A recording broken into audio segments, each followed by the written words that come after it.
watching Faith Unscripted, coming to you from the greater Chicago area. Now, here's Pastor Moses. How many of you are ready for the word of the Lord? I'm excited about the word of the Lord. We've been in a powerful sermon series here at Faith Movers Church entitled Conversations at the Cross. It has been a blessing so far, and today we have another conversation. You know, I'm just enjoying having these conversations about the cross because I don't know about you, there's power in the cross. Maybe you're going through some things. Maybe you've been going through some struggles, some trials, and some tribulations. Here's a word for you today. Get closer to the cross, because I believe I've got some people that can testify there's power in the cross.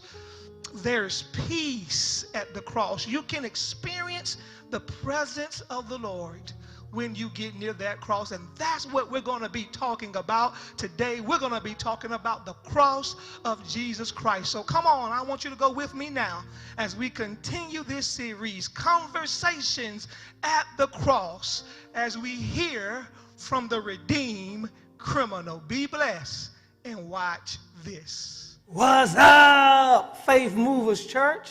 My name is the redeemed criminal. Yeah, I call myself the redeemed criminal because before I died, I accepted Jesus Christ. And because I accepted Christ, I didn't die a criminal, I died a Christian.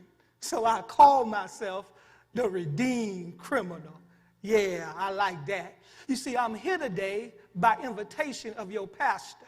He wanted me to come today to tell you about my personal experience with Jesus Christ. You see, I was crucified right beside Jesus. No, I wasn't on the same cross as him, but I was on a different cross, but I was right beside the Savior of the world. And I can't wait to tell you my story. I can't wait to tell you about my personal experience. But before I tell you about my personal experience with Jesus, let me first of all give you some background about my life. Because many people, you know, they hate on me. Many people are jealous of me because they say I got redeemed the easy way. You know, people hate and say, man, you lived all your life doing wrong, and then at the last minute, you want to change your life and give your life to Jesus Christ. And so people say that I'm not really redeemed. I didn't get redeemed the right way. They just hate, because understand, anytime before you judge someone's glory, you first need to hear their story. And come on, let's be honest. Everybody got a story. And even I got a story. And before you judge a person, you first need to hear about their story. Let me tell you about my story, because when you understand about my story, it will better help you to understand why I'm so happy about being redeemed. See, the first thing you need to know about my story is it was that I was neglected. Yeah, I was neglected. I didn't grow up in a perfect home. Matter of fact, my mama abandoned me when I was a little boy. She would rather live in the streets than raise her son. She left me at a very early age. I never met my father. Matter of fact, I heard that he was a criminal like me. Matter of fact, not only was my father a criminal, but his father was a criminal. And his father was a criminal. I guess you can say I was brought up in thuggery. Perhaps some say there was no chance for me. All my life I was neglected. No one never cared about me. And I felt that hurt my heart. That broke something on the inside of me. Because not only was I neglected, but secondly, I was rejected. I mean, come on, you know how it is. When people know you've been neglected, it's very easy for them to reject you. When people know that nobody loves you, it's really easy for them to treat you any kind of way. And that's what happened to me. After I was neglected, it seemed like everywhere I went, I was rejected. I mean, I tried to go to school. But they rejected me in school. I mean, I went to school and the teachers, they never really cared about me. Matter of fact, one of them told me that I was special needs and they placed me in certain classes and the teachers never really spent time with me. I could tell they didn't really care about me. So I got so tired of it, I just stopped coming to school altogether because I felt as if the school system rejected me. I tried to go into society, but they rejected me too. Every time I walked around somewhere, everybody looked at me funny. Because I got a low haircut now, but I used to have long dreads, and before I cut off my dreads, people were intimidated by me. I would go to the farmer's market to get some fruit, and they would have people following me around because I could tell they didn't want me to be around. I felt rejected by society. Not only was I rejected by the school system, not only was I rejected by society, but I was even rejected by the saints. Because I know you think I was just a plain thug, but I mean, I wasn't straight up heathen. I did know a little something about church. My grandparents who raised me, they tried to take me to church. But every time I walked into church, those Pharisees, those scribes and those religious leaders, they would look at me a certain way. They would always roll their eyes at me to let me know that they didn't want me to be there. Man, I felt so rejected. I was rejected by the school system. I was rejected by society. I was rejected by the saints. And the only place I could be was the streets, because I found a home in the streets. They didn't reject me. Everybody took me in. They looked out for me. And so literally, I started off on the streets, and you know how it is. I didn't start off doing no big stuff. I just started off, man, doing small crimes, selling a little weed. Started off, man, stealing here, stealing there, and then I started to grow and grow until I started doing the big crimes, and then I became one of Jerusalem's most wanted. Everybody was talking about me, and it all happened because I felt neglected and I felt rejected. But there's one more thing I want to tell you about my story, because not only was I neglected and rejected, but I did not feel as if I was protected. Because, yeah, man, my crimes, you know, they caught up with me. I was doing crazy stuff, and sooner or later, you know how it is, man, when you least suspect it, they bust in and they get you. And one of the times, man, the Jerusalem police, they caught me. I did something crazy. I did something big, and they locked me up. And I thought they would do right by me. But, man, they didn't even give me a real trial. Gave me some fake defense lawyer who really didn't want to be there. I guess they weren't paying him nothing, so he didn't really take my case seriously. They treated me as if I had no rights. They never allowed me to tell my side of the story. Matter of fact, I know people who live in a better neighborhood than I lived in who did the same crime I did. They got a tap on the wrist, and they gave me longer sentences. Every time I came out of the pen, I would go back in. I would come out and go back in. And one of the times, man, I did something crazy. I did something bad, and they put me in the jail. They gave me a fake trial, and they told me that I've been sentenced to capital punishment. Man, I couldn't believe it. I didn't ever think I was going to die over this stuff, but man, they said I had to die. I had to be crucified. Please don't misunderstand me. As I tell you my story, I'm not making no excuses. Yes, I was neglected. Yes, I was rejected. Yes, I was not protected, but I'm not saying that justifies the thing I did, the stuff I did, and I did do it. I will admit to you, man, I did a whole lot of wrong. I did a whole lot of crime. I've done some things I'm ashamed of, and what I'm telling you is, if I would be honest, I probably deserved to be crucified. And I tell you, man, when they announced they was crucifying me that day, I thought my life was over. But as favor would have it, although I was being crucified, I was being crucified next to Jesus. Well, I guess if you got to be crucified, at least be crucified with Jesus. Because as I was crucified with Jesus, it was that experience that changed my life forever. And that's what I want to very quickly tell you about. I want to tell you about that experience that changed my life. And the first thing I want you to know about my experience with Jesus Christ, the first thing I experienced, y'all, was number one, I experienced conviction. Yes, when I was on the cross that day, I got convicted.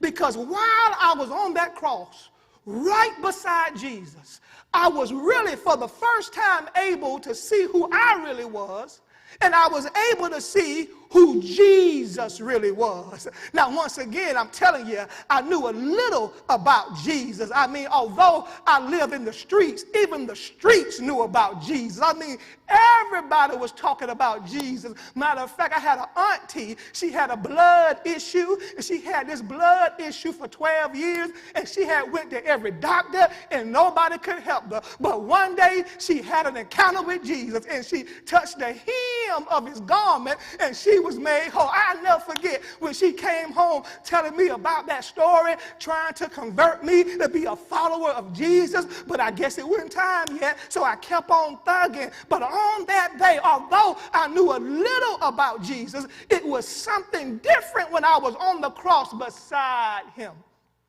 Because it was that day that I was able to see me for the sinner that I was. I was able to see all the wrong that I had done. You see, the first step to becoming a Christian is that you first have to admit that you need to be saved. There's so many people who can't get saved because they refuse to admit that they did anything wrong. But I'm telling you, it is something about that cross that when you get close to that cross will convict you like it convicted me that day. That day on the cross beside Jesus, I was able to see myself for the sinner that I was. And that's why you got to talk about the cross. That's why you all got to tell people about the cross, because the cross convicts. It is the cross that will make people who are hard become into a soft. It is the cross that will change a sinner and make him into a saint. The cross has power to convict. And that's what happened to me that day. A cold-hearted thug got convicted about his evil ways. But not only did I experience conviction that day, but number two, I experienced correction. Yeah, because the correction that I experienced, it was twofold. Number one, of course, I had to correct myself, and I had to correct all the wrong that I had done. But secondly, I had to correct my boy who was on the other side of Jesus. Because, man, that fool started tripping. I mean, he was out of pocket. I mean, we were getting there, and we was all about to die. And he started tripping. I mean, he literally fronted Jesus and gonna tell Jesus, if you are the Christ, save yourself and us. And I said, and us? Now, I can see save yourself, but save us. What have we done to be saved? I mean, I checked him. I went in on him. I said, man, who are you to try to front Jesus, man? That man ain't did nothing wrong. We have done everything that they said we've done. Matter of fact, we ran the streets together. We sold drugs together. Matter of fact, man, we went to the strip club together and made it rain. Uh-oh, I shouldn't say all of that. I mean, we did everything together, and everything they say we did, we did.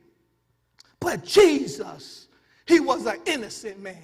Man, that man did nothing wrong. All he did was heal people. All he did was love people. All he did was feed people. All he did was care for people. He did nothing wrong. He was an innocent man, and they were getting ready to kill him for something he did not do. And we did everything wrong. And I fronted him and said, you ought to be ashamed of yourself. I don't know what happened to me, man, but something came over me that I had to correct everything that was around me. And it was that day that I realized that when you are close to the cross, it will cause you to correct things that are around you. See, when you get close to the cross, there are certain people you can't keep in your life. When you get close to the cross, there are certain things you can't even do in your life. Why? Because the cross will demand that you correct some things around you. And maybe I'm talking to somebody who needs to change. Maybe I'm talking to somebody, you need to correct some things or some people in your life. Can I invite you to draw closer to the cross? Because when you draw closer to the cross will correct everything in your life. And that's what I experienced at the cross. I experienced conviction. I experienced correction. But here's the last one. I experienced conversion. Yeah. What I'm saying is, at the cross that day, my life changed forever. I mean, my life changed from being a criminal to being a Christian, from being a sinner to being a saint. And I never forget how it happened, because once I got through being bold and checking old boy, all of a sudden, something came up on the inside of me. And I asked Jesus a crazy request. I had no business asking him for this, because I knew in my heart that I really didn't deserve it. But I thought about it. If what they said about him is really true, maybe he will receive me for who I am. And so that day I gave him a crazy request. I said, Lord, when you enter into your kingdom, holler at your boy. When you enter into your kingdom, remember your boy. And I'll never forget how I felt when I said that, because I just wanted the Lord to remember me. I told you about my story. All my life I've been neglected, rejected, not protected. And I just wanted somebody for once to remember me, to remember the good that I wanted to be, to remember the good heart that is really on the inside of me. Have you ever been at a place that you just wanted to be remembered? You wanted somebody to look out for you? I said, Jesus, I don't know if you can or not, but when you get there, can you just remember me? I'll never forget what he said. He looked at me and he said, today you will be with me in paradise. I can't believe it. You mean I made it into paradise? Me? All my life? The crime I've done? The one who was neglected, the one who was rejected, the one who wasn't protected. And just to think, it only took one ask. One ask changed my life. It was one ask that got me saved. It was one ask that got my sins forgiven. You only have to ask one time. And no matter what you've done, who you did it with, he will give you another chance. It's the power of one ask. And y'all, by one ask, a criminal got redeemed. And so for the rest of my life, I thank God for Jesus, and I thank God for that cross. Because it does not matter if you've been neglected, rejected, or not protected. When you come to the cross, he will convict you. He will show you who you are and show you who he is. When you come to the cross, he will correct everything that's wrong around you. And when you come to the cross, he will convert you. He will literally change your life. And the only thing it takes is just one ask. Y'all hear that? Oh, man. I'm sorry, man. That's David up in paradise. He's having a concert. I got to go because David, he has the best concerts. I can't miss it. I got to go. But I really do believe, whether you are ready or not, it won't be long. I'll be seeing you soon in paradise. Until then, remember, stay close to that cross. I got a concert to get to. At the cross, where I first. Eyes were closed, and I couldn't see Jesus for who he really was. You see, I know now it was the devil who had deceived me and caused me to think that I didn't need to be saved. He made me so angry. He made me so bitter because I had been neglected, because I had been rejected. Are you tired of being on edge about your child's education, wondering if they're going to slip through the cracks or if they're being challenged to maximize their full potential? Are you in search of a village that can reinforce the Christian values that you teach at home? Does this sound like you or someone you know? Then Faith Movers Academy is the place for you. My name is Tylen and I'm in first grade. I love this school because I have the best principal in the world and teachers. And I love my classroom because I have all types of colors and all my friends are nice. Our goal is to shape today's scholars to be tomorrow's leaders through a creative, rigorous, and personalized educational experience. Our learning leaves the book, goes past the walls, and it penetrates the hearts and minds of our scholars. So if this sounds like you, don't wait another minute. Text enroll to 708-329-8823 to register your scholar today. And as always, thank you for joining the movement. Join us every Sunday virtually at 8 a.m. or 11 a.m. on Facebook Live, live stream, or YouTube for a powerful, impactful word. Remember now, that's 2 opportunities to get your praise on at 8 a.m. or 11 a.m. every Sunday. Watch us live on Facebook or live stream. Faith Movers Academy wants to be part of your child's educational journey. At FMA, we believe every child is a scholar and every scholar has a divine purpose and gift from God. Birthed out of the vision of our senior pastor, Faith Movers Academy is an innovative, Christ-centered, culturally relevant academic institution that believes in personalized learning.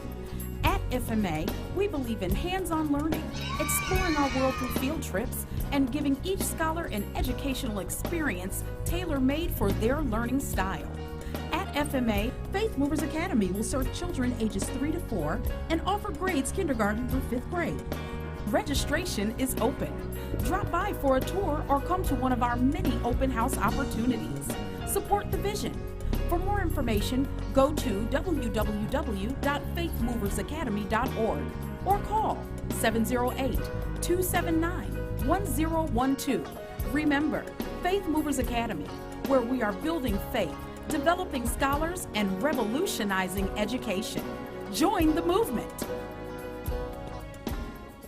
Thank you for watching Faith Unscripted with Pastor Moses. If you're ever in the greater Chicago area, Pastor Moses would like to personally invite you to see him live at Faith Movers Church. Faith Movers Church is located 25 minutes from the city of Chicago at 425 Exchange Street, University Park, Illinois, 60484. You can join us every Sunday at 11 a.m. and on Wednesday at noon and 7:30 p.m. We know this will be a transformational experience. Once again, thank you for watching Faith Unscripted with Pastor Moses. And remember, whatever you do, be a faith mover.